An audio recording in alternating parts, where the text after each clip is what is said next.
Good morning, dear colleagues. I'm very happy that yet again I may speak at the famous European Forum on Electronic Signature. I would like to thank the organizers of this forum, and in particular, I would like to thank Mr. Andrzej Bendik-Wielowski and Ms.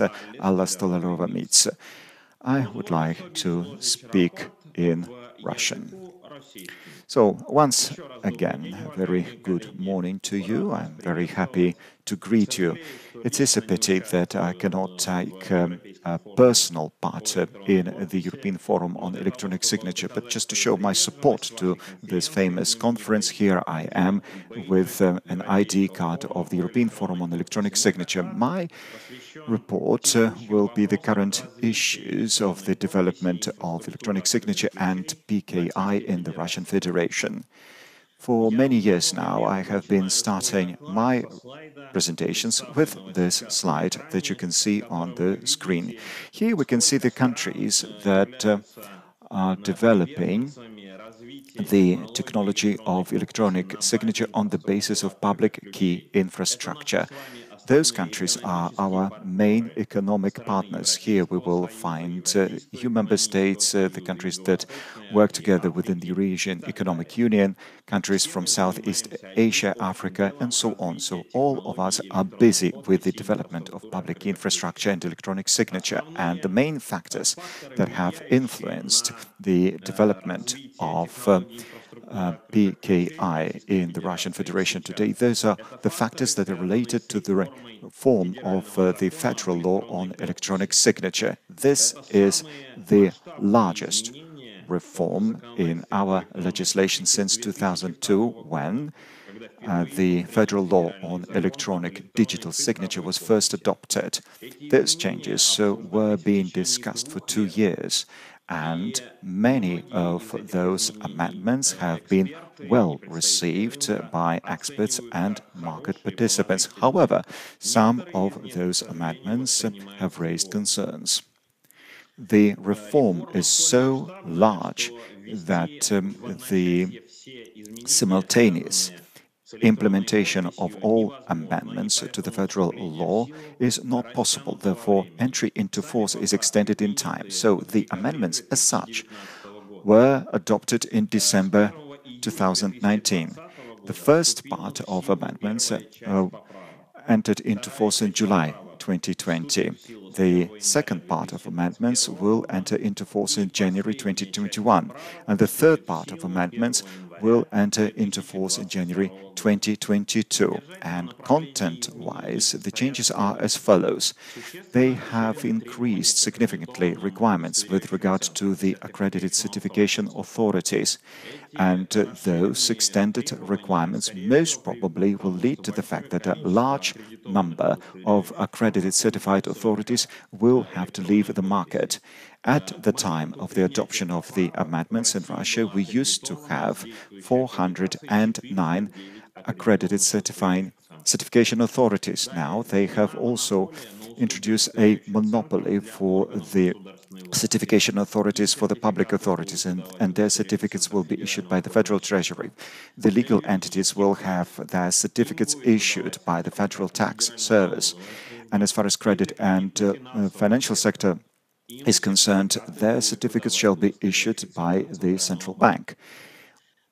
Cloud or remote electronic signature has been legalized. This is a positive change, and the market has been waiting for it. Thus, a certification authority may store users' cryptographic keys in dedicated hardware modules.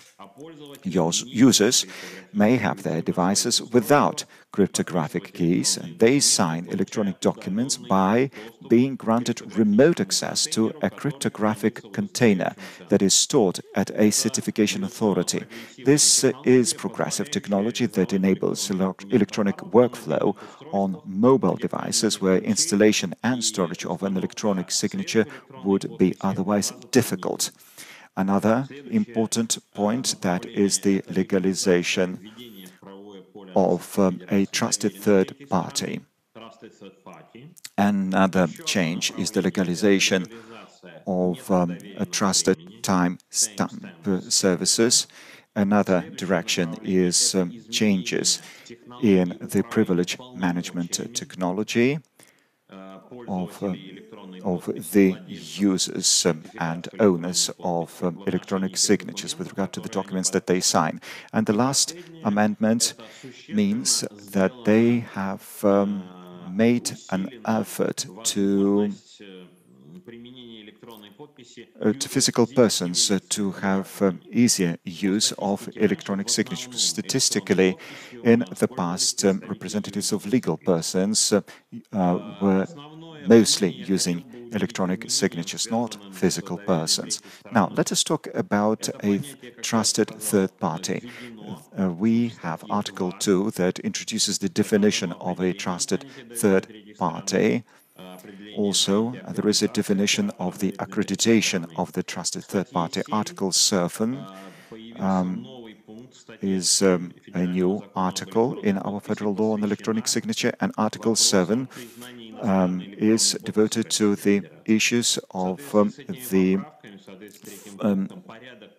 recognition of an electronic foreign signature, and this should be done on the basis of an international agreement between the Russian Federation and the other party. If there is no such international agreement, then a foreign electronic signature may not be recognized. And this article also stipulates that there is a technological possibility of verification of a foreign electronic signature, and this could be done by a trusted third-party service.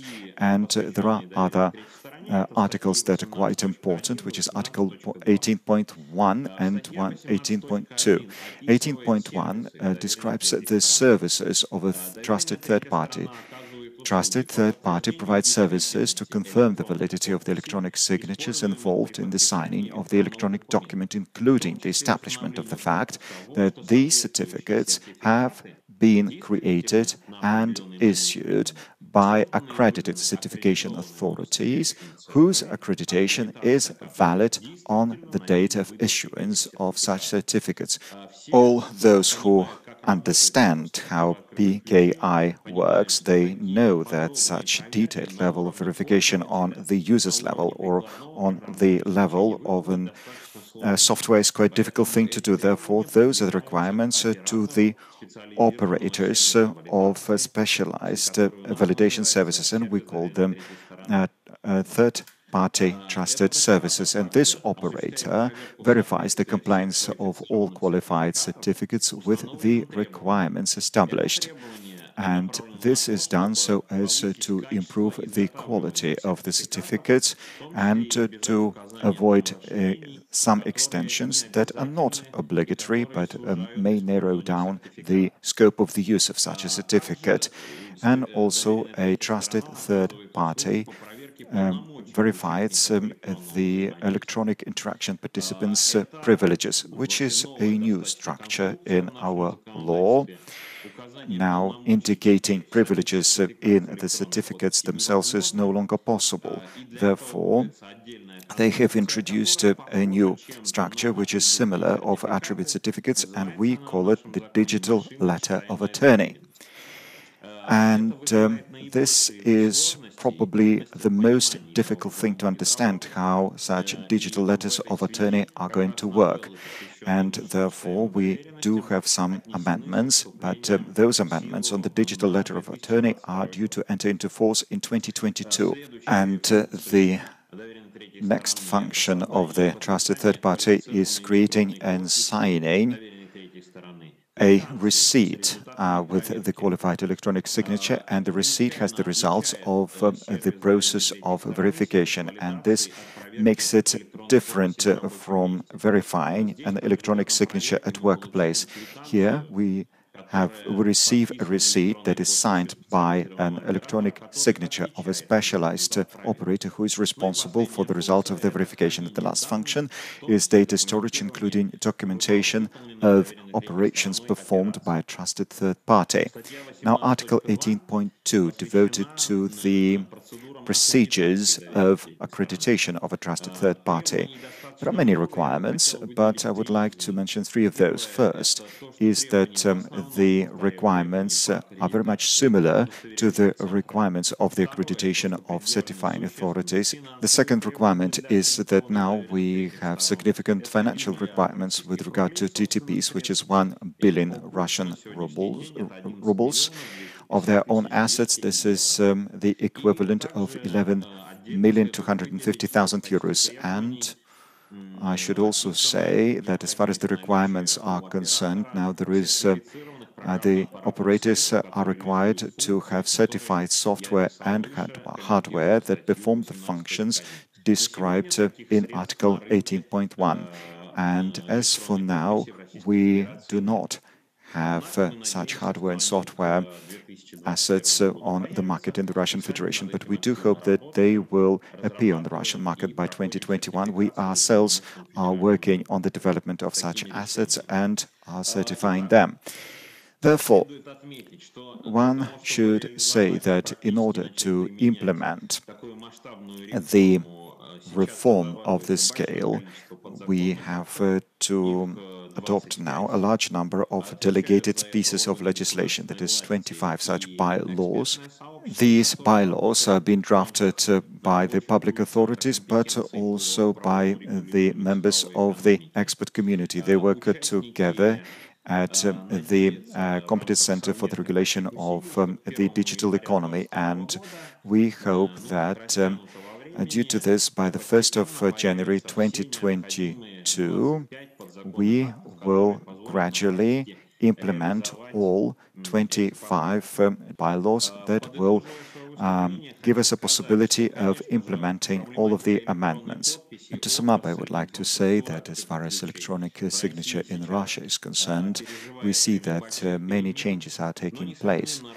We're happy to see that the regulators and the public authorities hear the expert community, and this gives us hope that as far as electronic signature in Russia is concerned, then undoubtedly the users of such signature will benefit on such changes and therefore shall receive new, better, trusted services. Thank you very much.